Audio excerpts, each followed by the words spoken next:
Ini tempat kuliner Pleret Purwakarta.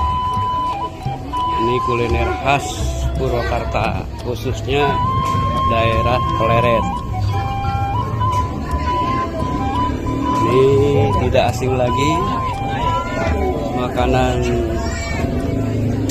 khas Purwakarta Pleret, yaitu marangi.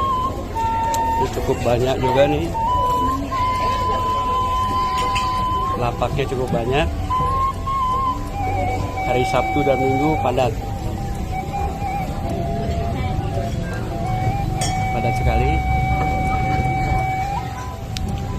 sekali, parkirnya juga cukup padat. Rasanya bagaimana? Tentunya rasanya enak sekali ya. Ini lokasinya Marangi Pleret Purwakarta. Ini Kecamatan Pleret. Di sampingnya tempat kuliner Kampung Marangi Pleret. Jadi di sampingnya stasiun Pleret.